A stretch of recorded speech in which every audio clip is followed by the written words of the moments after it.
So my mission is to live in a world without visas. Then I realized there's only 6 brokerage firms or 6 people who can sell that bond in whole Canada. I wanted to be number 7. I believe you've met a lot of people, from millionaires to billionaires to even regular people. What is the mindset difference? The paper visa will disappear and it will become an electronic visa, which is a complicated online form. Best passport for entrepreneurs in general. World Economic Forum, we are part of the conversation when it comes to migration and human mobility, because that's the problem we're trying to solve. 8 billion people have passports that cannot travel to more than 50% of the world without visas. You've moved billions in investments and helped thousands change their lives. But how do you know you're truly winning? So we made it a point that for the first 10 years, whatever volume we have, it's without spending a dollar. Wow. So if I spend 10 million, I will have probably 1 billion visitors in view pages. Armand Arton is the founder of Arton Group and Arton Capital. He's not just building companies, he's building a movement. Not just advising governments, he's rewriting global mobility. Not just helping the wealthy get passports, but helping the world rethink what citizenship means. I need a second passport, a second citizenship, or whatever it is. How does it look like from a process standpoint, time frames? So documentation is very important. Depending on how... Welcome back, Alpha Squad, to another inspiring episode of the Alpha Talks show, the #1 fastest growing show in the region. Today, we're crossing borders, not just physical ones, but mental, emotional, and generational. Because with us is an Alpha who redefined what means to be free. He's not just building companies, he's building a movement. Not just advising governments, he's rewriting global mobility. Not just helping the wealthy get passports, but helping the world rethink what citizenship means. Armand Arton is the founder of Arton Group and Arton Capital, the visionary behind the Global Citizen Forum, and the creator of the Passport Index, a real-time measure of global power. His mission: to enable 1 billion people to move freely by 2035. His track record: over $4 billion in foreign investments, 13 governments advised, and a legacy that spans continents. But behind this strategy is a man, a father, a global thinker, a citizen of the world. So today, we deep dive into his story, his vision, and the future of global freedom. Armand, welcome to the Alpha Talks show. It's a pleasure to have you today. Thank you, Seif, for having me. I appreciate it. I'm sure that this episode will be a great one, a lot of knowledge, a lot of wisdom, and I would say a lot of things that people don't really know. So we're gonna reveal some good things to our audience and viewers today. Ready. Armin, when I usually start the episode, I always have a question, a nugget question, which is, once we publish the episode, people will see the graphics, they will see the title, they will see the thumbnail, and they will say, that looks an interesting episode. What can you promise them today to gain if they gave us their time? I think that the most interesting, hopefully, part of this conversation would be realizing that people have the power to change the only thing that was outside of their control, where they were born. What image would be that? I somehow always relate a passport and a border, because that's the limitations we have created as humans. True. That we have to face every time. I would love to hear everything in details. First of all, let me start off with, a lot of people hear about global citizen, global citizen, global citizen, global citizen, global citizen. What does this really mean? And even for you, what does global citizen mean for you? A quick note, before we jump into this episode, I find this incredibly intriguing. On the back end of our YouTube channel, it says around 75% of you who watch this channel frequently over the lifetime of this channel haven't yet hit the subscribe button. I just wanted to ask you for a favor. It helps this channel so much if you choose to just subscribe. It helps us invite guests that give you great value. It helps us scale the production, and as well makes this show bigger and bigger for you. So if I will ask you just one favor, and if you enjoyed the previous episodes and you're currently enjoying this episode, could you please hit the subscribe button? I love your support. It's incredible to see all your comments and engagement, and we are just starting. I can't wait to go on this journey with you. Thank you so much, and I will repay this gesture by making sure that everything we do on this show makes it bigger, bigger, and better. I'm committed to do this promise. Do we have a deal? Thank you so much for subscribing. It means the world to me. So global citizen is a concept that exists for a very long time, but coining that term is really something that I have to say we took credit for more than 15 years ago. So 2010, we created the first Global Citizen magazine. 2013, we started our Global Citizen Forum. And interestingly enough is that a lot of people come with place of birth that has a luggage. Mm-hmm. And when you are traveling, when you're doing business international, prejudice based on that country can affect your potential, True. your opportunities. And people are looking for another word to disqualify the immigrant part, which is today, unfortunately, not a nice word, into something more sexy, which is a global citizen. True. So my mission has been rebranding migration into something cool, which is global citizenship. Ooh, I love that. You know, I used to live in Korea for 5 years, South Korea. And Hopefully south, not north. South Korea, that's why I stressed it. You know, we had the residency card over there was called Alien Card. I don't know it's existent now with the same name, but it's like, do you have your alien card? What the heck? So this topic is extremely interesting. I want to go back in time. You were born in Armenia and traveled Bulgaria and traveled to Canada and lived across the world.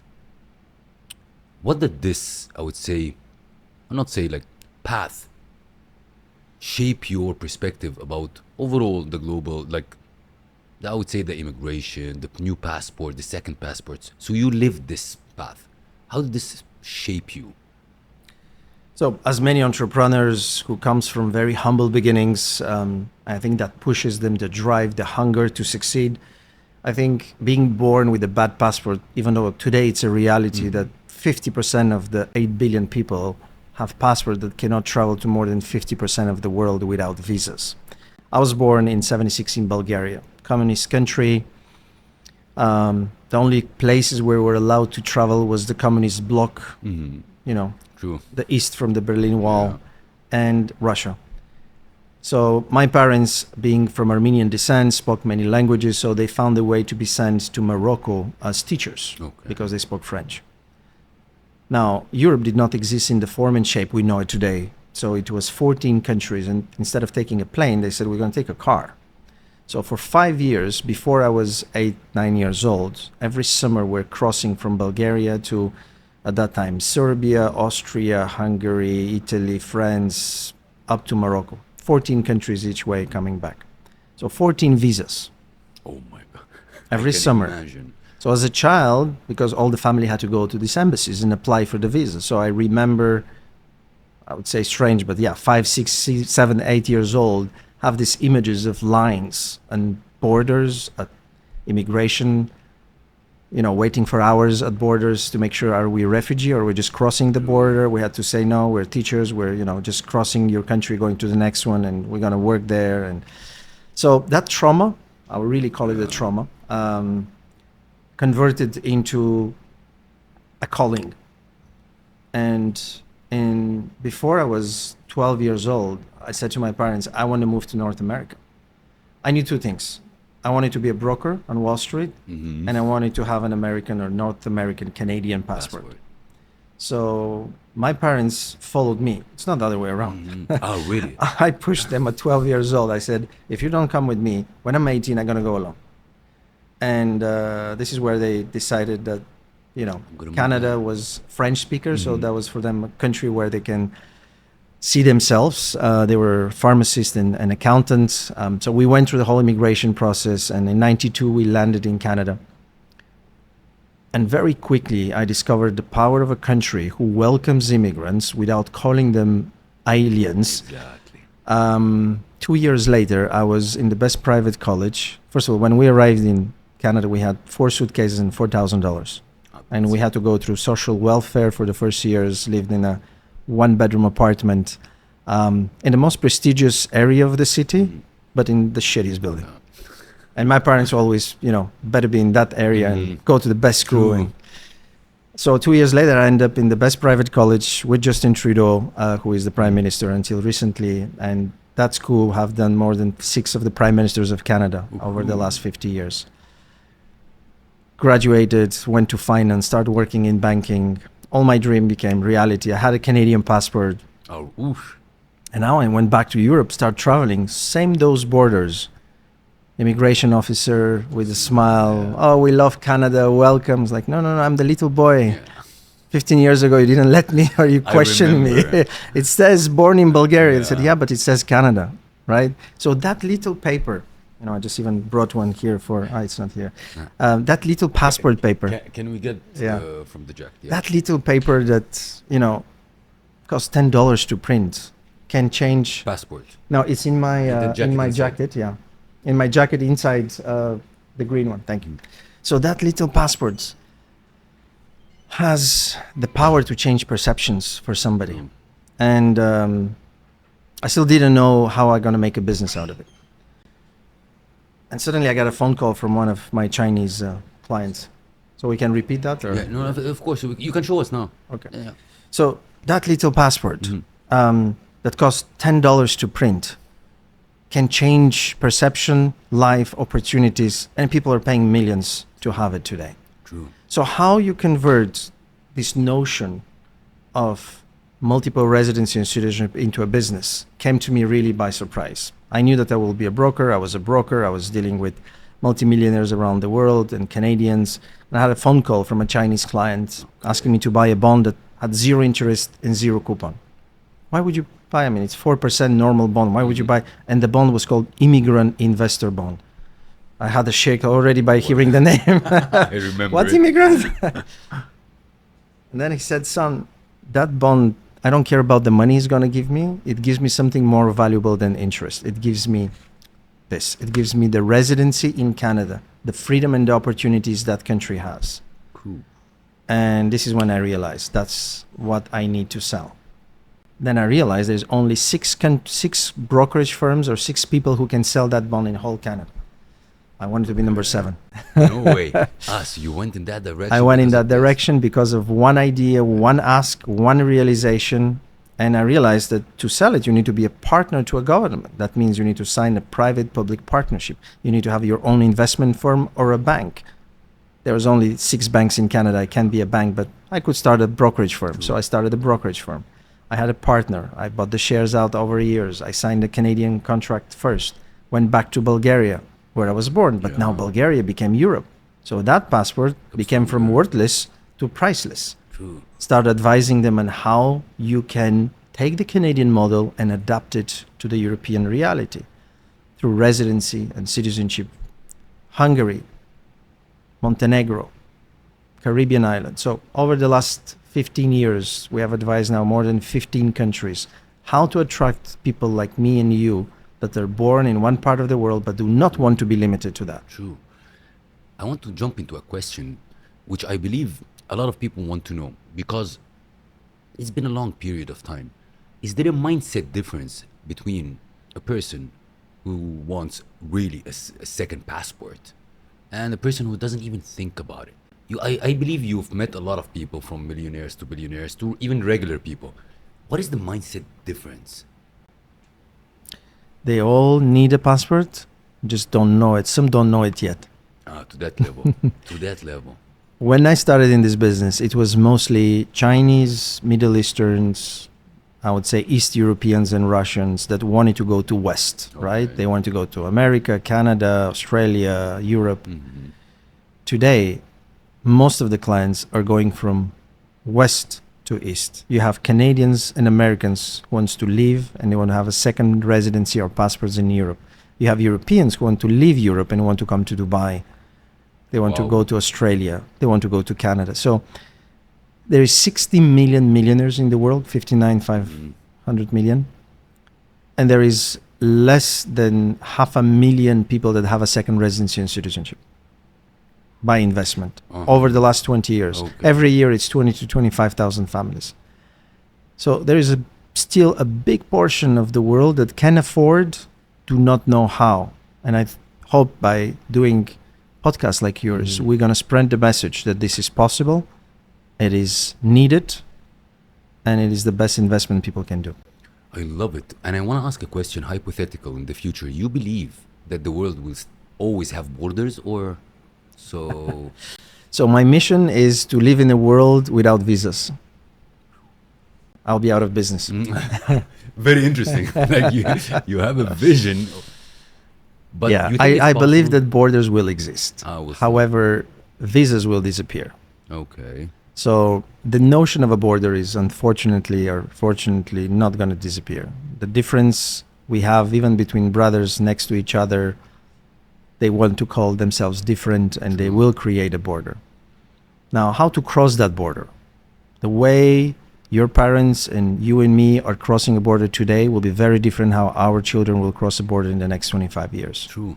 This will disappear. True. Our face eventually will be our passport. Identity will be managed by e-visas and electronic ETAs, electronic travel authorizations. The stamping the passport, giving your passport to an embassy, waiting for 2 weeks to get a stamp, going to a border, getting a stamp every time you get in the country, in the next 10 years will be history. I love that. I want to go backwards. The moment that you started Arton Capital, how did it start, first of all? And how did you take it that global? We were talking about like you're a non-stop. You're absolutely non-stop. Here, there, here, there, here, there. Like, tell me about it more. So how it started? Yeah. Well, working in first big financial institutions in Canada, Nesbitt Burns, National Bank, I love the structures and the credibility of a big name behind my wall. I wanted to work at Goldman, but didn't have the English language skills at the time. So I worked in Quebec in the French-speaking part of Canada.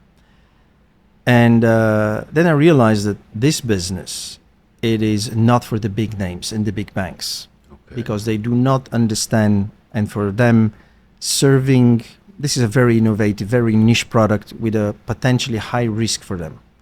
So from the KYC perspective, large institutions like HSBC, Royal Bank have exited this business. They get in, they realize it's too complicated, and they get out. So small is beautiful in that section. So I went first to a Lebanese-owned brokerage, 2003, and I convinced the owner that I can set up this business. I've never done it before, but my big bank said no, so I went to him. Yeah. He said, yes, here's a check, go do it. So he invested in me. I started the division of the firm. And within 2 years, I rolled over. I was in South Korea, lived there for a few months. Oh my God. With alien cards or not? No alien cards, no. I just had a South Korean girlfriend.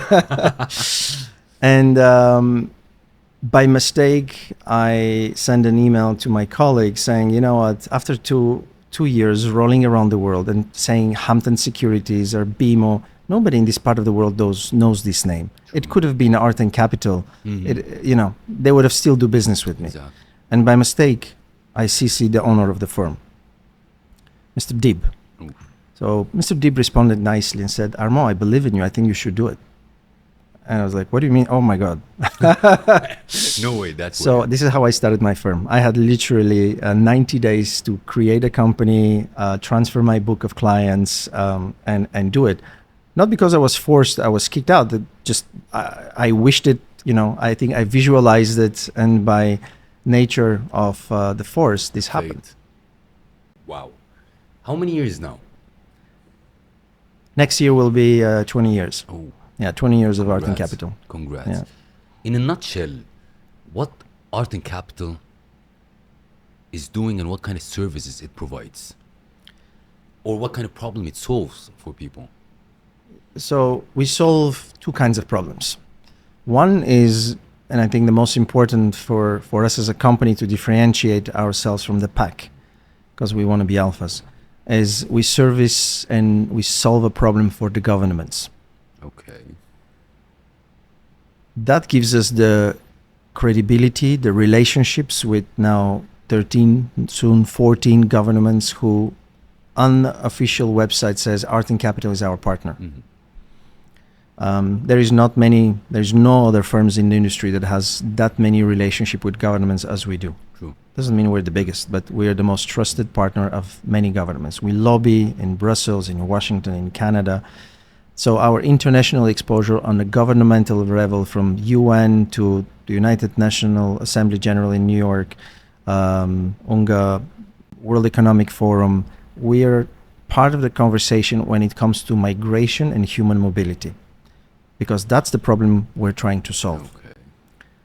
For the governments who wants to have a controlled migration, and that topic is going to come, I'm sure, later in the conversation, from right governments like Trump, Meloni, Orban, soon Canada, they want to have a controlled migration. People will say, well, they're anti-migrant. No, they're anti-uncontrolled migrant. They want very much to control them. And within the control, they want very much to have the economic migrant, the one that is going to contribute to their country, to make America great again, to make Italy great again. So, again, for 20 years, I have seen many cycles of politics, left, right, middle, extreme left, green. As long as we're in the game for the long term, we're very patient. We can see government come and go, but mobility is going to stay, because it's like water. You can't stop human mobility. And you better, control it, make a dam, and use the power, like a dam uses the power of a water to create energy. It's the same thing with migration. If you let the water just go and you don't filter it, you're missing an opportunity. If you are able to select who you want for what and vehicle that power of migration, you can build great countries. A great example is Canada, or? Of course. Yeah. I mean, Canada, Australia, what we call the New World, Dubai, Singapore. This is country built in the last, some 50 years, some 200 years, but build on attracting and knowing how to attract the right profile. So this is the part from the government standpoint. Yes. Advising in a way. Exactly. Correct? But a question here before we move to the second part. Is there any, I would say, mistakes that governments make that make this not possible? You see it like right away, like it's not going to work for them. Yes. What are these like common mistakes? We can't work with the dysfunctional and a big coalition of a government. Okay. You need to have a maestro in the room. You need to have an alpha on the table. True.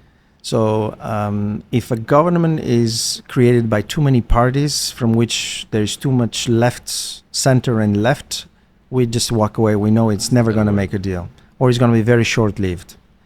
We need to work with a government that has 5 years ahead of them. So we don't normally start talking to governments in the middle of 2 years before election, because there is not enough time to create and implement and make it a success story. 5 years, it gives that opportunity.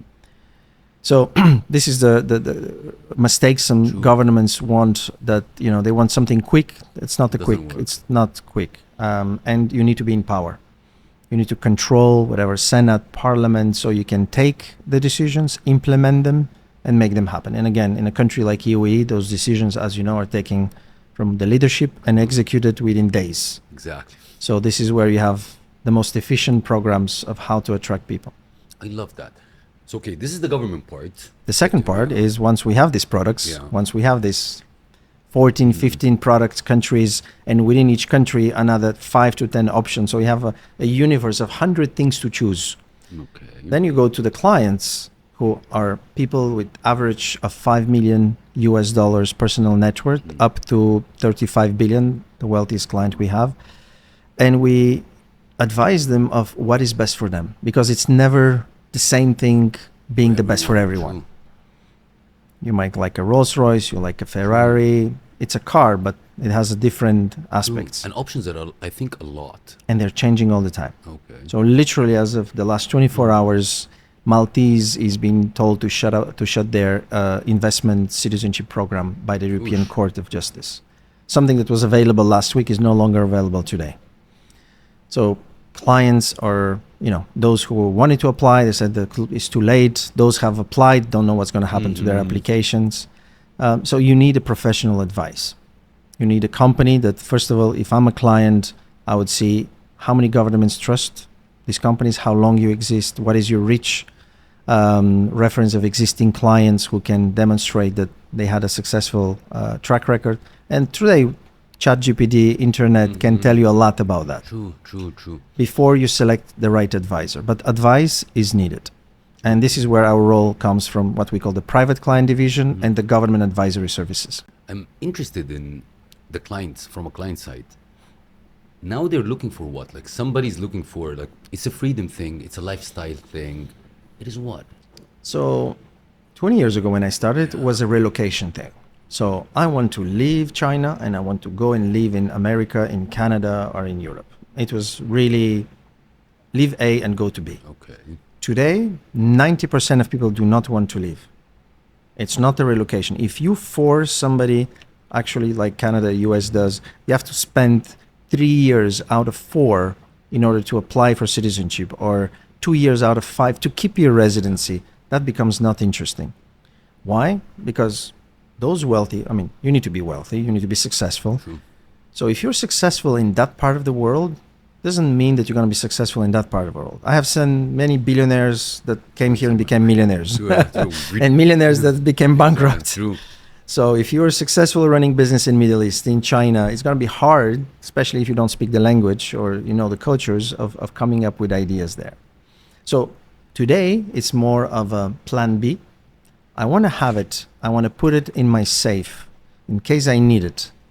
I know that I can use it, Okay. but doesn't force me to go and live now there. Ah, The world isn't stable.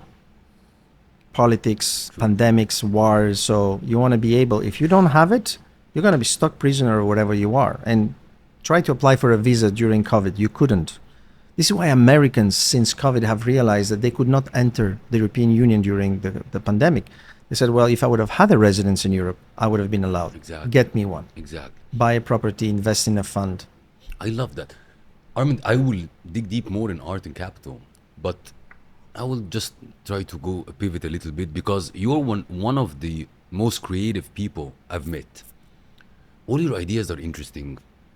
You put them into action and you back them up so hard until they succeed. I want to speak about Passport Index. From where on earth came to you the idea, I'll create a platform that in real time ranks passport power. And touch wood, it is the best in the world. Thank you. So I have to say the credit of inventing it comes to Hrant Bogosian, who is a part of my company in my executive team. It came as a necessity. Like my industry comes from necessity, the same the Passport Index 10 years ago, we couldn't find an information that was very easy to use, friendly to use, where with your Egyptian passport or with my Antigua passport, which country exactly I can visit with visa, without visa, or electronic visa. That's the 3 categories, right? No such a place.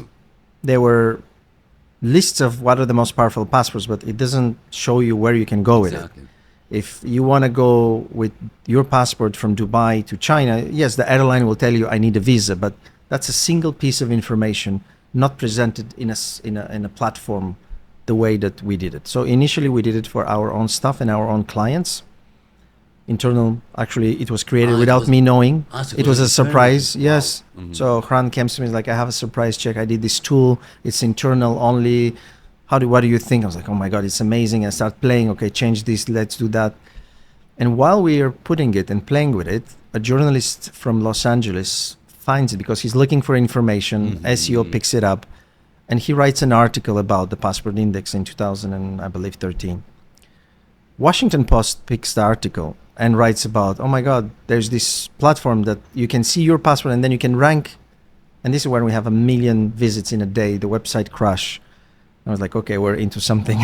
Something very big. Let's start True. making it as an Business. external. No, True. it's still not a business until today. So they picked it up even when it was an internal. Internal tool, yes. So we left it open, but it was never supposed to be what it was. And over the years, of course, we developed the app. We have True. now more than 140 million views of the pages, 40 million unique visitors, and more than 2 million download of the app since 2 years. And what we are really coming to realizing, it's not only the information we're giving, but once you see that you need a visa, where do you go? When is the last time you applied for an e-visa or for an ETA? When you know that you need it, how are you going to find where is the right website? that becomes real monetization. Absolutely. And I believe, and by the way, we have not spent one single dollar on marketing Passport Index. It's all organic. No way. So we made it a point that for the first 10 years, whatever volume we have, it's without spending a dollar. Wow. So if I spend 10 million, I will have probably 1 billion visitors and view exactly. pages. But we're already an authority without spending it because it's been organic, it's not Absolutely. commercial, we're providing information and we're guiding people, we're guiding governments. So we've been approached by many governments. We work with more than 25 and UAE is one of them where they said, how can we go from number 33 to top 3? They come to you and ask you to that. Of course. So we work with them. We come up with a list of this is the countries you need to sign visa free, easy, difficult, possible, Wow. not possible. Sometimes we help, sometimes we can't. But this is how UAE created the UAE task force. I love it. It's like commercial business when you say like, okay, how can I be market share number 1? Which actually your platform, Passport, of course. Countries want, especially in that part of the world, to be number 1. True. And having your UAE passport being number 1, it's actually a very powerful message when we ask the leadership why you, I mean, we know why you want to be number 1, but the idea is that they wanted to give the freedom to their citizens to travel without the hassle of visa. That was the motivation, more than the being a number 1. True, true. I love that. Armand, you work in an industry which is an absolutely fascinating from different perspective. High net worth people, individuals, a lot of money. But also it has an ethical part to be covered. How do you balance that? You're a gateway for a lot of personalities, let's hashtag them, that how you balance between, okay, investors in a form, whatever the, and the ethical part of it. Now these days there are a lot of controls but back in the days a little bit loose. As Armand, how do you balance that? Well, when you have your name on the wall and you want to sleep well, you operate as if all your clients could be listed tomorrow on a website and nothing's gonna stop. So this is how we have always operated, that sooner or later, leaks, data, control, disclose all your clients. So if that happens, you need to be proud of every name that you have picked up or helped or advised with or without a hashtag. True. Now, nobody has a perfect record. And Of to be course. very honest, we have many help people who have been great at the beginning and 5 years later, 10 years later, something happens to them. True. Is everything they have done before will be tarnished? Not necessarily. But we owe it to the government, we owe it to the industry to make sure that we do everything possible to make sure that the clients that we're helping are genuine people who want to increase their mobility. When we have somebody coming with 5 passports and he wants to collect a 6th one, for me that's a question mark. Okay. What are the reasons? Okay, I have 8, so I understand if it's a collector. But if it's not a collector, What's the if he wants to reason? change his name, and if he's in crypto without calling necessarily all the people in crypto being questionable, but there is elements that adds on, and then we say, you know what, I don't think we can help you. So we let it go and somebody else probably will help him. But yes, how to select clients and how to say no. It's difficult, but it's an extremely proud moment when you have the comfort, the luxury to say no to people because the reputation is more important. Of course. But Armand, on the flip side, there are people who, I would say, made nothing wrong, but their origin stamp Yes. is a problem. Yes. How can you solve these for people? Unfortunately, we have to follow the international rules that exist. So if a country is sanctions, right now Russians, all Little Russians tough. are not bad people. Yeah, There is no sanction on what we called a cloud on all nationality of Russians. However, no country will give a residency or citizenship by investment to a Russian citizen today by international understanding of sanctions. So unfortunately, we cannot help anybody today. True. In 5 years, 10 years, things probably will change. But there is limitations where we cannot help. International Even if they're laws. great people, great human being, wanted to change the world for the best. The fact that they have that nationality limits the options they have. True. Countries come on up and down in popularity, correct? When you're people looking for another passport, a second passport. What are the like the hot ones now? Or it depends also on the nationality of the person or the investor or So the dynamic changes very quickly in today's world. It's as I said, when I started 20 years ago, the most popular were Canada, US, and UK. Today, none of these three is the most popular countries. okay. Europe as a continent is, I would say, where the most people would like to have access to. And within Europe, again, that changes as well, the popularity. In some countries, some years, Portugal was number one. Today is Greece. 5 years ago was Montenegro. Before that was Cyprus. So it keeps moving. It keeps moving. Why? Because countries change all the time rules. So if they change something that makes it less attractive by imposing, let's say, you need to stay 3 months per year, whoop, that drops. Instead of giving you a permanent residence, I'm going to give you a temporary one. Whoop, that's a drop. Okay. If you increase the price too much, that's a drop. So balancing all these small elements in order to create the perfect program, it's not easy for governments. Then you have the pressure from your coalition partner, from Brussels, from so this is how programs get popular or not that popular. Does it affect the client at the end of the day? So let's say like you have a client who invested through you for citizenship by investment in a way, and then in a couple of years this country was here by power, Yes. and it went down. Yeah. Does the investor come to you and say like, Armin, what's happening? Yes, unfortunately, we're not the one who can move the Exactly, countries yeah. or change the laws or the regulations. So clients understand very much where our limit and responsibility is at the time where we have advised what was the current law. True. And if in 3 years the law changes and that program is no longer attractive, to be very honest, we have never had a situation where somebody took us responsible for a government decision or an action. When the European Union says to countries stop the programs and affects thousands of people, well, we can blame the European True. Commission, not me. They all understand that reality.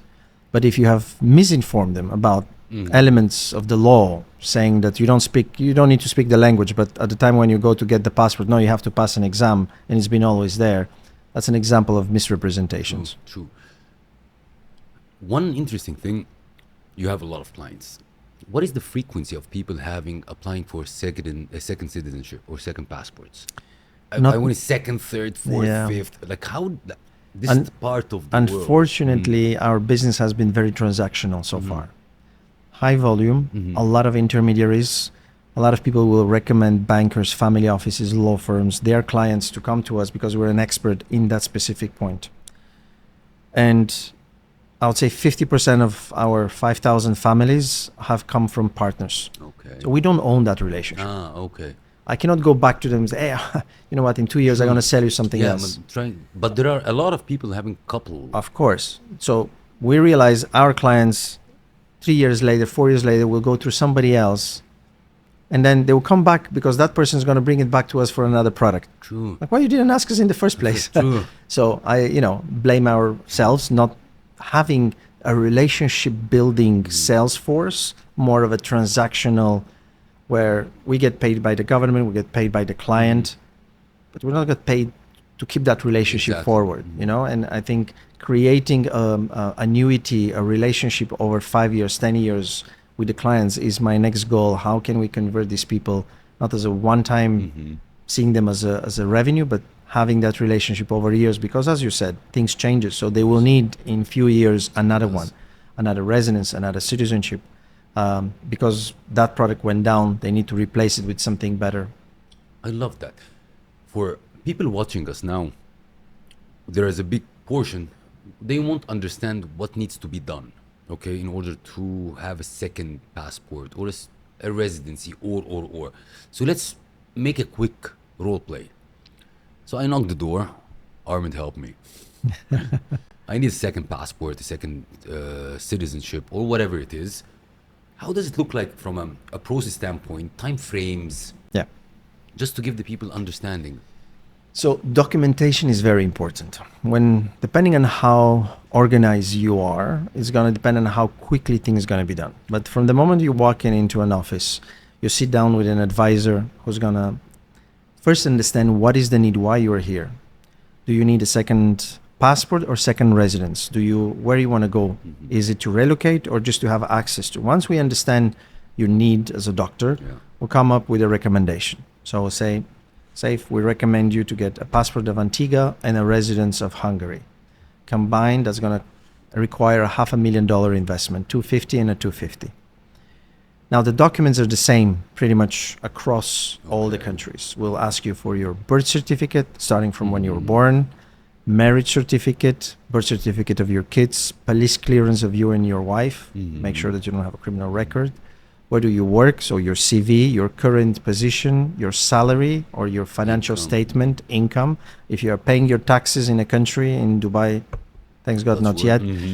So, but in other countries, 5-10 years of tax records of you, of your company, to provide the source of funds. This $500,000, how did you make them? Are they from a legitimate, AML, KYC perspective, verified source of funds? Translate the documents because they're probably in Egyptian. We need to Arabic. We need to translate in English. Attest, notarize those that needs to be attested. So it could be no less than 30 days, sometimes to a year to collect the documents, depending on how. Depends on the client as exactly. well. If they have a legal assistance, efficient lawyer or a personal assistant who can get the documents, we can submit a file in 30 days.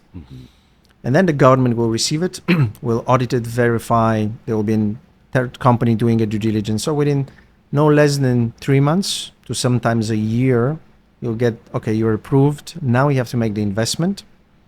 You make the investment and then you receive the resident card or the citizenship. So it can take up to a year in average. The shortest, I would say, is 3 months. Nothing. If it's less than 3 months, it's not normal. Something is strange. Something is strange. Too good to be true. Too good to be true.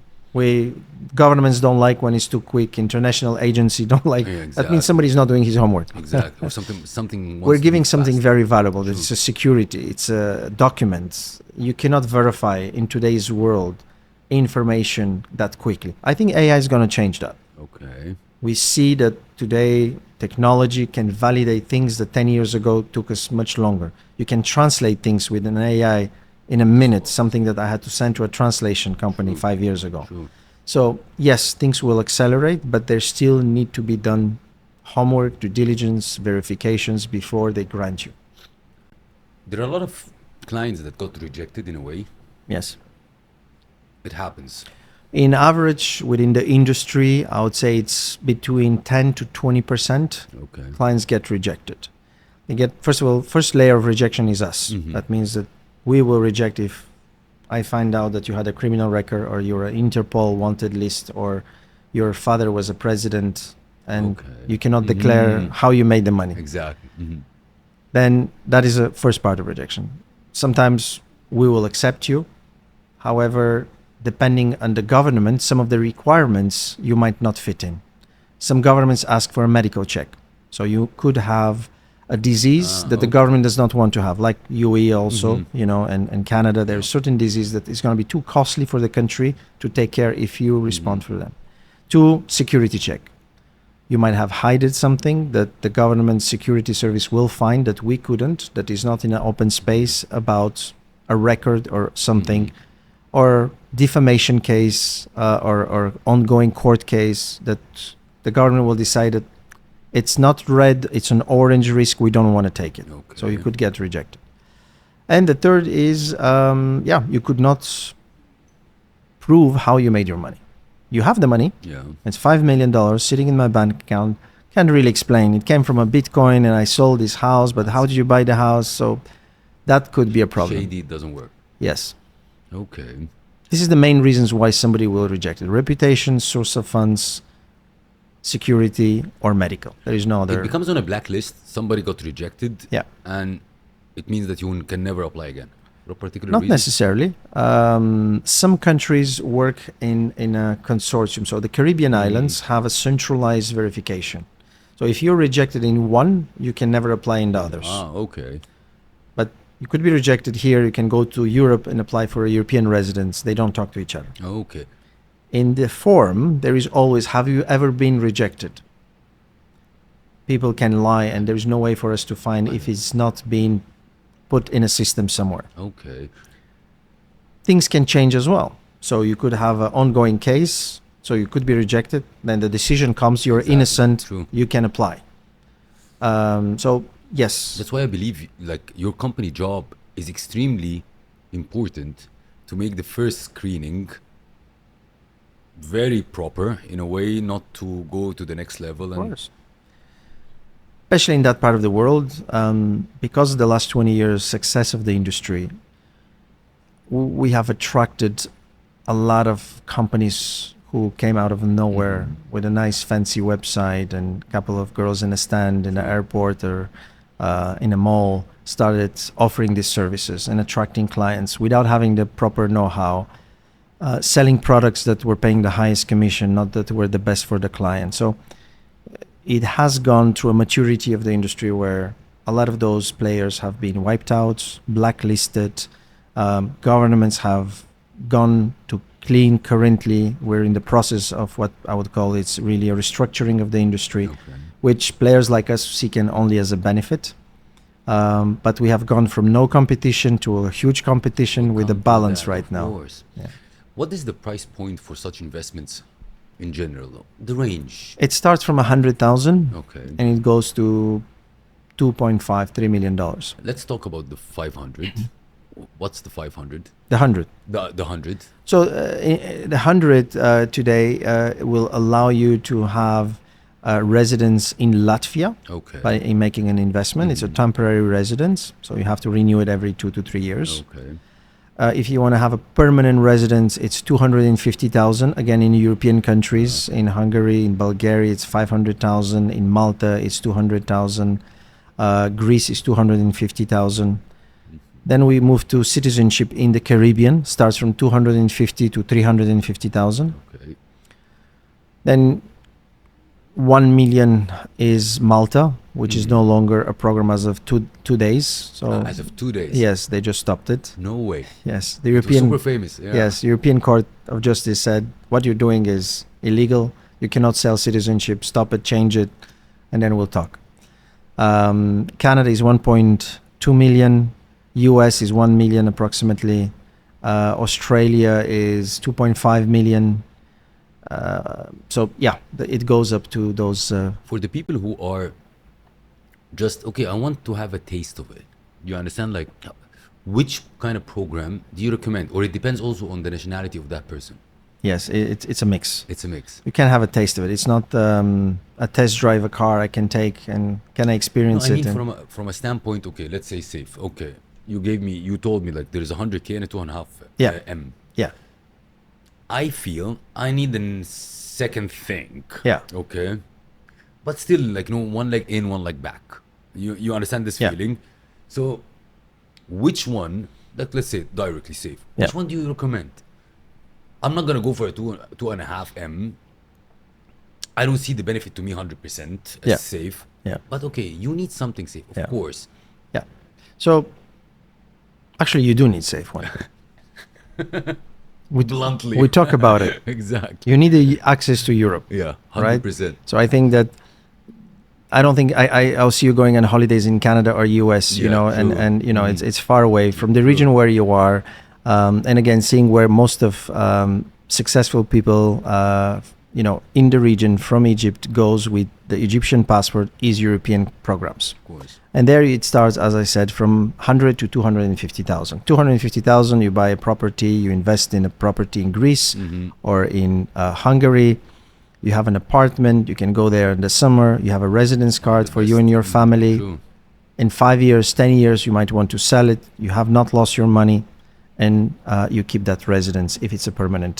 I love how, Armand, you took it. Like, you analyzed me, you know me, and exactly know what I'm looking for. I know you want to go to Mykonos, to Saint-Tropez. Exactly, You don't want to wait for a exactly. visa, miss a party, Exactly, miss a true. business opportunity. Get an appointment here in the consulate or visa centers. Oh my God. Yes. Absolutely. Yes.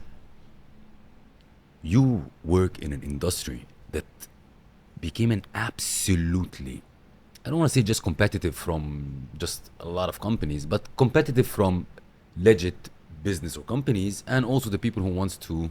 Quick buck. Exactly. How Armand now differentiates his company And I want you to be a little bit open. Tell me the new things that you're implementing in a way that differentiates you from this landscape. I know a couple, so... Yeah. And whatever, you need to announce it, you don't need to announce it, but a glimpse. Yeah. First of all, I'm never jealous or unhappy from competition. I love it. It drives me. As long as those people don't screw the industry, don't jeopardize the reputation of it. Throw me a fair competition, game on. Yeah. And from the passport index to the global citizen, to our branding, to the samples of passports. In the last 15 years, people have been copying this until the market of what you see today is what I have done 10 years ago. I'm working in the next 15 years. So I don't look in the mirror, I look in the future. And those competitors that I have today are just something they have copied in the last 10 years of what I have done. They have no idea where I'm going. And where I'm going, difficult to catch up. I love that. Again, how do you differentiate yourself? Don't go for the quick buck. Yeah. Don't sell something that is not right for the clients. Things from all perspective, because you have three stakeholders here. You have the government, you have the investors, and you have the intermediaries. True. If you think too much about one side, it's unbalance the formula and it's going to crush. So you have to find a formula where the government is happy, when the client is happy, he gets what he wants quickly and better. You need to make, of course, you're a for-profit company. You need to create enough profit to continue innovate. And the government have to attract the right quality of people with the right investment that will make impact in their countries. If you push for too much commission and not enough goes in the country, the next government is going to replace you or the program at all. What happens in Malta? Exactly. Armand, what are the, I would say, unique services in a way, or unique packaging of a service that you had or having right now that you're really proud of, that you curated this kind of service? Well, the passport index, as I said, is something that we're extremely proud. I think there's more than 15 passport indexes today, Henley, this, that, everybody puts something in front of. Every time somebody does that, my traffic goes up because, again, when they pay for something X passport index, people just remember passport index. And when they Google passport index, our name is on the top without spending a penny. True. So every time there is a press release of some competitor or something, it goes to me. What I'm the most proud of it as well is I think this notion of rebranding from migration to global citizenship, the wording, and the fact that we always relate being a global citizen is not only having 5 of those in your pocket, is what you're going to do with them. So we're bringing the notion of responsibility for the less fortunate. So through our Global Citizen Forum, don't touch this one. Come we want to sensibilize that, hey, before you're thinking about your own freedom, you need to make the world a better place. And I don't want to sound it as a cliche, but we sometimes force clients to make contribution, to donate to certain refugee programs. We have, as you know, those galas where we raise money, we create notion. And today, talking about refugees is not necessarily the right topic in many, some of those billionaires want to be in the room, but they don't want to be talking about refugees, right? So it is not an easy push, but we're very proud that we're keeping our on target. I love that. I want to move, because you're a businessman, but at the same time, I don't know why you remind me of the head of an orchestra, which means you curate a lot of ideas or business verticals, which they all complement to each other. I've never seen it in your industry. So I want to move to this Global Citizen Forum. From where it came to you, the idea, and what is the objective of it? I like that you compare me with the orchestra and not with the puppet of a godfather behind the scene. You put a lot of verticals, yes, and they all complement each other absolutely in a great way. Again, I believe it's what an entrepreneurship is about, is finding a niche industry, trying to size it, scale it, and manage it in an oligopoly style, not in a monopoly style. But in order to maximize for everybody the stake, you need to control the messaging. So you need to control the messaging through media, messaging through events, curate. If not, other people will be putting the words in your own mouth. So how the Global Citizen Forum started is I've been going to events for the last 30 years, from World Economic Forum, Conference of Montreal. As a child, always have been impressed by having these presidents, prime ministers, and billionaires gatherings, and more secretive and hard they are to get in, more I wanted to get in. True. And I got rejected a few times. I didn't get to the World Economic Forum. I didn't get to that conference. Like, okay, I'll create my own conference. If I cannot sit on your table, I'll have my table. True. And in 2013 is when I had my first Global Citizen Forum in Dubai. And I just made an event for one day without looking at the budget. So I was like, I just wanted to be The great one. the great one, the best of the best. And when people came, they said, well, this, you didn't charge me any money. You paid for all this. What are you doing? And said, well, it's not to make money. This event is to give money back. I want to create a messaging that people can spread, people can come, and we can make a difference. Second event, third event. And this is when I said, I need to register it as a company, as a non-profit. And then government started coming saying, can we host you? Because they wanted to have these people in the room. They wanted to have Robert De Niro, Eva Longoria, Wyclef Jean, billionaires, governments. So we had 42 governments, 13 heads of states, celebrities, as I said, from A-lists to billionaires and philanthropists gathering, all moved by the idea. We haven't paid them, so we're never paying some celebrity to come to our event.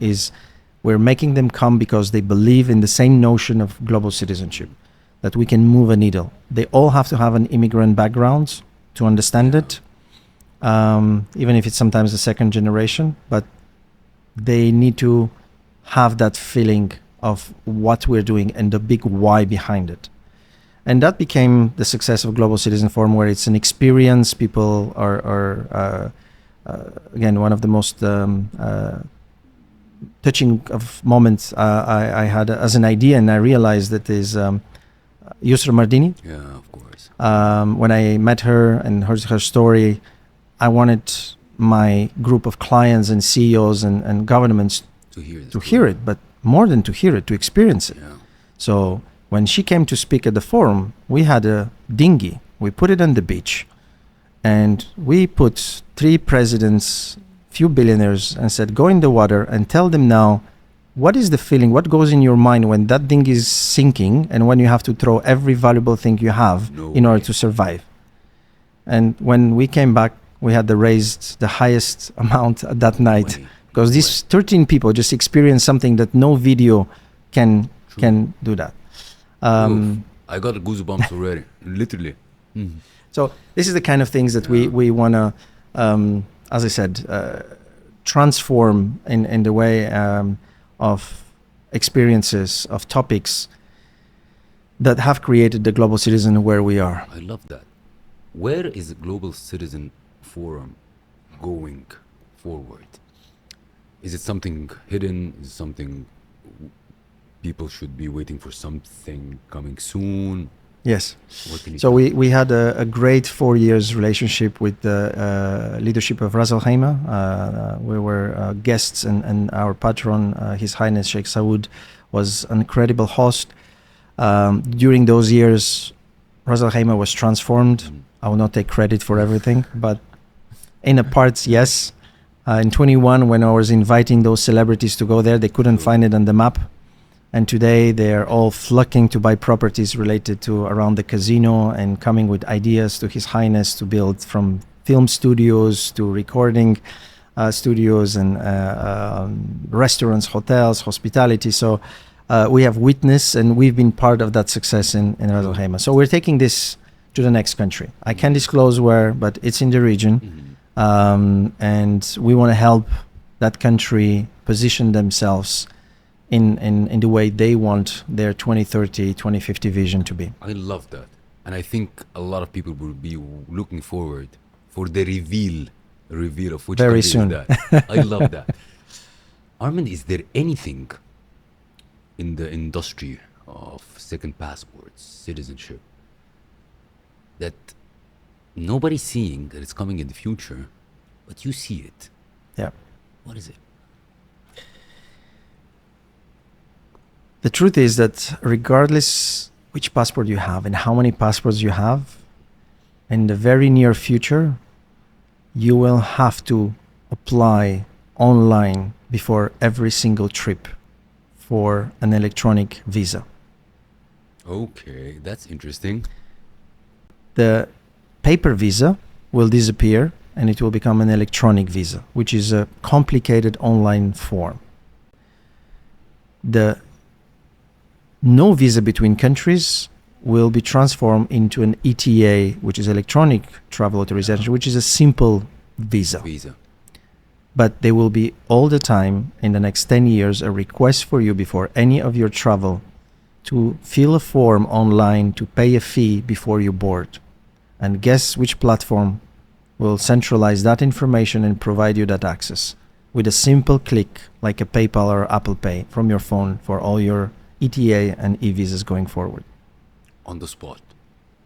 Wow. So our goal, as I said, is yes, to help ultra high net worth families have multiple residence citizenship, but my real mission is to help 1 billion people cross through that application quicker, faster and smoother, because a trip is supposed to be a happy journey, and a refused visa is a bummer. True. Armand, we have a section here in the Alpha Talks where I ask, how do you define an alpha from your standpoint? You refer to it a lot of times during the conversation. How do you define an alpha? An alpha is a lone wolf, unfortunately, because what mindset you need to have, you can follow. You need to be followed. So to visualize that game the next 15, 20 years, you need to spend time alone and not being with a group of sheeps. True. 2, you need to be a positive, absolute A gamer on positivity and visualizing your success. If you can see it in your mind, you can put it on a paper, you can make it happen. So the power of visualizations, dreaming, whatever you want to call it, is key. And the bigger the dream is, the bigger the alpha is. Never take a no. Consistently, relentlessly fight every single objection and transform that into fueling energy to make and to prove, because there is no better revenge than success. True. And last, you need to be confident. You need to be good looking like you and walk the walk. And Appreciate it. Yeah. I love that. You know, passport index, because I want to ask your point of view on that. For passport index, or when we're looking at stocks, we see stocks coming up, coming down, Bitcoin coming up, or coins coming down. But in your sphere is a little bit different. You see passports going up and down, and that's over years. What was the most shocking and most surprising? crush. Really? The COVID. So I will send you graphics because literally mobility on passports varies every day. So we have a ticker on the bottom of when you go to the website, you have a ticker where you see literally each passport with a number of visas up or down every day. Because countries do change policies sometimes daily or weekly. Okay. So it does, it's sometimes you will see passport 179, the next one 173, the next day will be 174. So one country can decide overnight, I'm giving visa free to everybody. That changes one.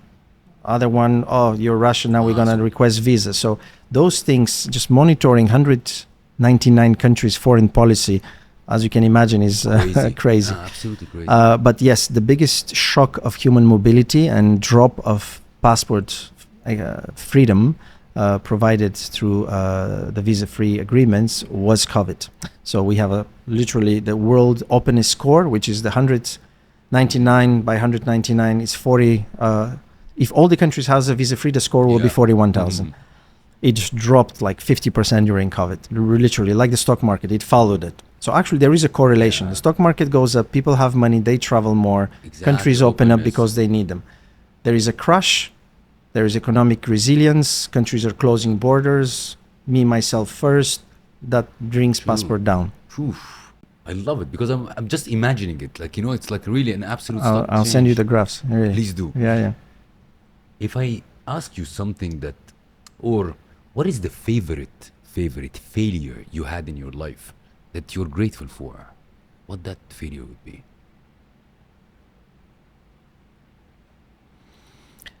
Rejection. Yeah. My first job interviews for Goldman Sachs, if I would have made that, I probably would have a very different lifestyle. I would have worked in big corporations and I would have never experienced building something from scratch. So the first rejections that put you the path into an employee or an entrepreneur could be seen in that moment as the worst things. Oh, my dream job didn't happen. I didn't end working in this big company, but end up building something that could be as big in the future. I love that. And if I flip it and I see the proudest moment, is that the passport index and these things, or there is a proudest moment to you as an achievement? Yeah, I can talk about the cliches about the families and the kids and etc. But we're talking about business here, so let's keep on the side of the business. Just but again, 100%. yes, I do have to admit that would be very empty space if you don't have the family at home to bring you the value of this. But keeping it within the business, I think the happiest moments is where I am today. I'm living my dream. I'm talking to you. In the morning speaking to a president. Tonight I'm going to speak with another prime minister, advising heads of states on how to do their policy, advise billionaires, help people from a single visa problem to actually transform their lives. All that combination of being in the middle of that kind of action, and having as your competitor the president of the United States trying to sell Trump golden visa That's a makes great one. makes me in the right game. That's a great one. Really stunning. The most powerful man in the world wants my business. Same person right now. That legitimizes our business to another level. Yeah, I mean, true, exactly. it's something that every American embassy before we would speak to about if we're in a country. Okay, we want to do. We're not sure if it's a good idea. Well, now it's the guy on the wall is doing it. So how can it not be a good idea? Agree. If I move to a quick fire section, I'll ask you a couple of quick questions. So what is the most underrated passport in the world? You mean the worst on the bottom? Yeah. No. It's a good one, but underrated. It's a good question. That you can obtain by investing or not? Yes. Ah, okay. Yeah. There's only 5 passports today that you can acquire through citizenship. Ah, okay. Everything else is residency. So those 5 passports are kind of really equalized since last year. Same price, a lot of it, same benefits. So there is no really underrated. But very interesting that we said that it's only 5 passports now that you Correct. Montenegro used to be the greatest, I would say, hidden secret because it was priced as a Caribbean passport, but it was in the middle of Europe. And we know that within the next 10 years, that country will be part of Europe. So suddenly the blue passport will become a red passport and it will be written European Union. Exactly. And that is kind of as if you buy Apple 20 years ago and then you wake up today, right? So that is something that can never happen in the Caribbean. They can never be part of Europe, right? So that's a stock you're buying at the peak. If you want to buy something that has a potential to grow, is something that would join the European Union, and that was Montenegro. It's a unique one. One country you'd never invest in. No, there is I no such a won. country. I love to invest in the most Strange whatever places. it's yeah, of course today I will not invest in Russia. I will Yeah, not invest in exactly. North True. Korea Yeah, because it exactly. will True. ruin my business. But tomorrow it's another day. Absolutely. Worst immigration myth. Worst immigration myth. That selling passport is illegal. Best passport for entrepreneurs in general. UAE. Best One- passport in the world, not Uh, only for entrepreneurs, True. but for everybody. True. One thing only the ultra wealthy understand about global mobility. The ultra wealthy understand that where you were born, where you make your money, where you enjoy your life, and where you're going to die, it's not the same place. So you need to plan it accordingly. Wow. What is the biggest lie people believe about second citizenship? First, many people don't know that it exists, that it's possible, True. that it's legal. Two, they think that second means only two, Exactly. which it's not the case. Dual citizenship means more than one. Okay. Does not mean Only two. limited to two. It means more than one. It can be three or four. If a single country, give an example, China, India, Russia, UAE, does not allow dual citizenship, that means they allow you to have their passport and not another Nothing one. else. As you can imagine, how many Indians and Chinese own another passport and don't tell them. True. Yeah, 100%. But that doesn't mean that if you have Egyptian allow, so you could have an Egyptian and a European or a Caribbean, you could have a second and a third and a fourth. You're not breaching any law. The only law would breach is if you're taking, as I said, a The passport of a Russian country of- that does not allow a True, dual one. true. Like Singapore, if you take a Singapore passport, you have to renounce your other passports. Which government surprised you the most during a policy advisor work? Either good or bad. UAE, Literally. yes. In what sense? As I said, when we got contacted many years ago to help increase the ranking of the passport, the idea behind was to give to their own citizens the best passports out there so they can travel. It was not necessarily like other countries, let's make our passport so we can sell it and make money. It was no, let's give a benefit to our own citizens that no other Lovely. nation can do. Another angle to it, absolutely. A human angle. I will go to a section which I call it the pure human behind the alpha. So I'll ask you a couple of questions. We need to reveal who's Armand. Are you ready for that? Yep. If we strip away the passports, the titles, the influence, who are you really? A dreamer, born in poverty and limitations, with the fear of never going back to that place, and working relentlessly, fearlessly, taking risks to make sure that never happens to him and his kids. But the fear of going back to that place is a driver that I'm not sure my kids will have one day. I love that. Common in a lot of ways. You've moved billions in investments and helped thousands change their lives. But how do you know you're truly winning? You're true? Winning. That you are truly winning. Oh, it's those phone calls. Yeah. Yeah, that's power. That's money True, can buy. true, the It's fulfillment. yes. True. It's again. It's not a cliche, but it's the power of influence of a decision. Is what Elon Musk is doing with True. the U.S. administration. Is that power move that is the winning. True. Not about the number in your bank account or the value of your stock. True. What's a chapter in your journey that no one saw but changed everything? Oh, the bouncing credit cards, at the beginning, the image of strong leader and success when everything was crumbling below your feet. The sleepless nights that in the morning nobody could see because you had to put a smile and go on and take on the fight. It is this perception of winning at all time, at all cost, that is something that people Don't see. don't see every day Yeah. behind the reality. As a husband and a father, raising global citizens yourself, what part of this journey do you fear your kids won't understand?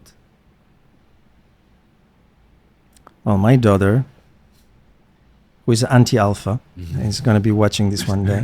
Lilia, that's for you. They're growing up in a very different world than you and me. I think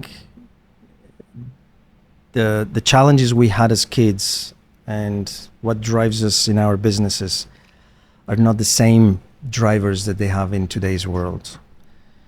The social media, the access of information, the quick rewards of adrenaline through a like are very different medicine than what we had. But again, we're trying to balance. So from time to time, we'll put them in economy to make them realize, True, what they need to starve to be in first class. And I think I'm joining different groups of people, collective businessmen who are in this stage where we start thinking about how much and how to teach the next generation about wealth. Some people goes into shouldn't tell them anything about it. It's kind of hard not. Yeah. They're smart enough to realize. But how do you make sure that they don't take it for granted and they're not entitled? Is a hard formula, and nobody has, I think, a perfect success model. But I think the biggest challenge I think I have created an awareness of moving them around the world every 10 years, different countries, multiple passports. My last daughter, we went and we adopted from Ethiopia. She's been with us actually. This week was her birthday for more than 8 years. And I think the openness and acceptance of the world we live in, it's something I think I'm proud to say. As a family with my wife, we have teach our kids the wealth part and the hunger. It's yet to be seen. Like, do they want to go study? If they want to be the best football player, any dream that they have, we're saying now, okay, just be happy. Yeah. You don't have to be hungry. True. But we can say it from where we are sitting today. My parents were not just be happy. They wanted me to be that Exactly. True. alpha. True. So I own everything, I believe, to that hunger and education that my parents give me to push me in that direction, just enough so I can run and fly. I love that. What did success take from you, actually? Really, what success took from you? Few hair missing on the Ooh, that's simple. The real thing. few wrinkles more, few empty sleepless nights, Couple of nerves. couple of nerves, high cholesterol, but The manageable things. yeah, the manageable things. The pills can fix that. The detox can help that. Exactly. No, I have to say the only thing I'm probably will regret is the time away from my kids and my parents. I wasn't there enough when my father passed away on the other side of the world. I was traveling a lot when my kids were growing up. That I'm sure one day I will regret. And they will understand as well. But they will understand. But They do. correct, 100%. Yeah. When you're completely alone, what's the truth that still whispers in silence? What whispers in your ears when you're alone? Is that the same fear back in days, or No, it's a different. different? Yeah. It's a different voice than the one at the beginning. It's less of a fear. It's more of on one side, don't stop, keep pushing. The other one saying maybe it's enough. True. Keep the small hair you have still. And when do you say it's enough? So I think it's this different voices in your head where you want to push, you want to change more, you want to transform, but in the same time you want to just enjoy simple things in life. Back in the days, somebody told you something that really had hurted you as a person. Hurted me. Yeah, totally. And you have never forgotten. What was that? It was not something that said, but it was something that happened. I was 6 or 7 years old, and we were in Italy, crossing from Bulgaria to Morocco. And one of the rules I had is that I wanted always to have a McDonald's in every country, at least one McDonald's. And my parents always said, okay, one McDonald's you can have. And that was the highlights of my childhood. So my parents would give me the coins, and I would go and wait in line and go and ask for my Big Mac. And one day I arrived and I give the coins, and there was not enough. And nobody in the line give a coin to balance thing. And the lady, of course, didn't give me my Big Mac, so I had to run outside crying and asking for more money. And then my parents came inside and kind of course, got upset. And since then, I don't carry coins. I hate coins. I don't want to see it again. And yeah, I just want to make sure I can pay my Big Mac myself. I love that. Yeah. I mean, what will be the last message you want to leave the audience with today? I know you have a big mission, so maybe something related to this mission. I think everybody should find their own mission. I think finding your purpose, finding your why is probably the most difficult, but also the most important part of your journey as an alpha, as an entrepreneur, as a father, or as anything. Because if you put the end goal being the car, the dollar sign, the billion, without the why behind it, you might reach it, but it will not be fulfilling. From experience and from many books and from many entrepreneurs, if you find a problem that you want to solve and that becomes your obsession and your mission, every other single image of a material possession is going to come alone without being a goal. So don't dream small, thinking about the end being materialistic goal.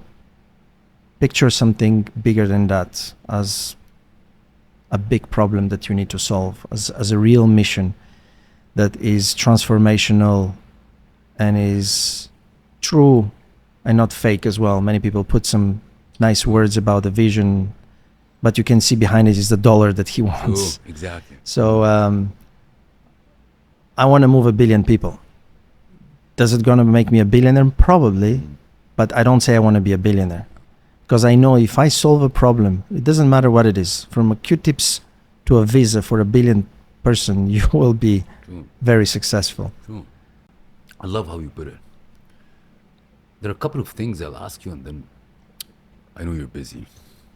But one of the things, like, I'm sure a lot of people like me are so interested to get in touch with your company and see what's the best, I would say, option for us to go ahead with either a second citizenship or a passport. What is the easiest way to connect with you and your company? Is through the website? Is through Cold Safe? Yeah. Call Seif right away. Of course, in today's world, I would say through digital media, websites, social media, you reach out. We'll try to have a human person responding and not a bot in the chat. I'm positive. And because at the end of the day, I do believe that AI will transform the way we're going to market, the way we're going to filter. But I never believe that the decision about second residency or citizenship and about investing hundreds or millions of dollars can be completed with an AI without speaking to a human person. So. True. Definitely that technology will help you reach out to the right person at the right place in the right language in the right country to advise you what is the best for you. But I think that our real asset is our team, our advisors, helping people like you to realize that, Hungary or Greece is the best project that I'm sure you're going to come next week and sign up. True. I will leave all the these kind of details in the description, and I'm sure a lot of people either contact me or go direct through the links. I'm sure they will get the best service and the quality as well. I want to ask you one thing last, because I want to share this because you're a type of guy that you really lead by example. I try. No, you do. I'll tell you why. You know how the first time we connected to each other, and I still remember it. Like if I remember Armand, of course, there are a lot of things that I can remember, but I remember the first encounter, which was super interesting. We got connected like Seif and Arton Capital through a friend, okay, for the people watching to understand. So I came to Arton Capital to do kind of a speech or a training. And I didn't know Armand at that time at all. And then I'm doing the training in a way, and I see, and I didn't know you, Armand, at that time, by the way. And I see Armand sitting in the first row. Why is that? You have a huge track record. And I want to say this to the audience because sometimes people think that they get the maximum, there is no need to push further. But you lead by example. You got your team sitting in this room, but you were the first one sitting. Tell us about this. Well, I believe in learning every day. And I learn a lot from you. And that day I learn every day. I try to learn every day from somebody. So if you think you're the smartest person in the room, you're in the wrong room, right? Absolutely. So I think that I wake up with knowing I don't know everything. Currently, I know I don't know enough about AI, and I want to surround myself with people. Sure. Problem is finding the right people today who are really genuinely leading. I love genuine media. And the real experts is very difficult. But yeah, the world is changing so fast. We have so much to learn that if as a leader you're going to be sitting at the back of the room or sipping your coffee outside saying I know everything, you are not the right leader. I love that. Really, it's the first thing that catched me. Respect, full respect, really. Thank you for having me. It's always my pleasure. We have the last section, it's called the Alpha Talks Memoir, where the Alpha guest, after the show, they write the experience in the show, but they write one more thing more, which is writing a question to the next Alpha guest. They don't know that who's writing the question anyways. It's a way for us connecting the Alpha guests together, but through the questions. Okay. So are you ready? And there is one more is, who do you recommend to come to the show that can really add value? Okay. So are you ready for the question? Yep. I don't know what That's from the last guy. Yeah. Okay.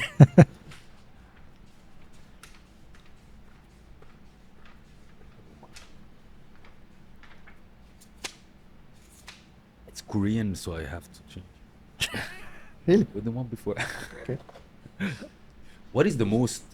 Oh, amazing. What is the most question that you like today? And what is the one question which made you uncomfortable? The question I like the most today was about that moment that brought me back to my coins. Of the first rejection or the first failure. Because I don't think about it often, and now I enjoy when you said it. Yeah. It's like going in the cold plunge. You don't like it, but there is a benefit to it, Exactly. right? So never forget where you started from. The one that was the most uncomfortable probably was the same question. So yeah. It's been a lovely conversation. Thank you. I'm sure a lot of people watching this episode will really get a lot of value. Besides you're a great businessman and an entrepreneur, you're an absolute amazing human. So it's a pleasure to know you. It's a pleasure to have you on the show. And I'm sure that everybody watching this episode will gain a lot of knowledge, of course, wisdom, and a lot of people will want to be a global citizen. So we'll leave all the details in the description, and it's a pleasure to have you. Thank you very much. Thank you for having me again. Thank you very much. You're being a true friend. Thank you.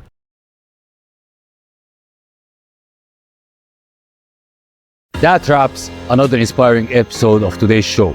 I hope that this episode has ignited your inner alpha and left you feeling inspired, motivated, and ready to conquer any challenge that comes your way. Remember, alphas aren't born, they're made. It isn't about dominating others, it's about embracing your authenticity, leading with integrity, and making a positive impact on the world. If you enjoyed today's episode, be sure to subscribe to the Alpha Talks on your favorite podcast platform. Leave us a review and share the podcast with your fellow alphas. Also connect with us on social media at Seif El Hakim. Share your thoughts, insight, and stories of personal and business growth with us. Let's create a movement of alphas supporting one another. The world needs more alphas like you exactly.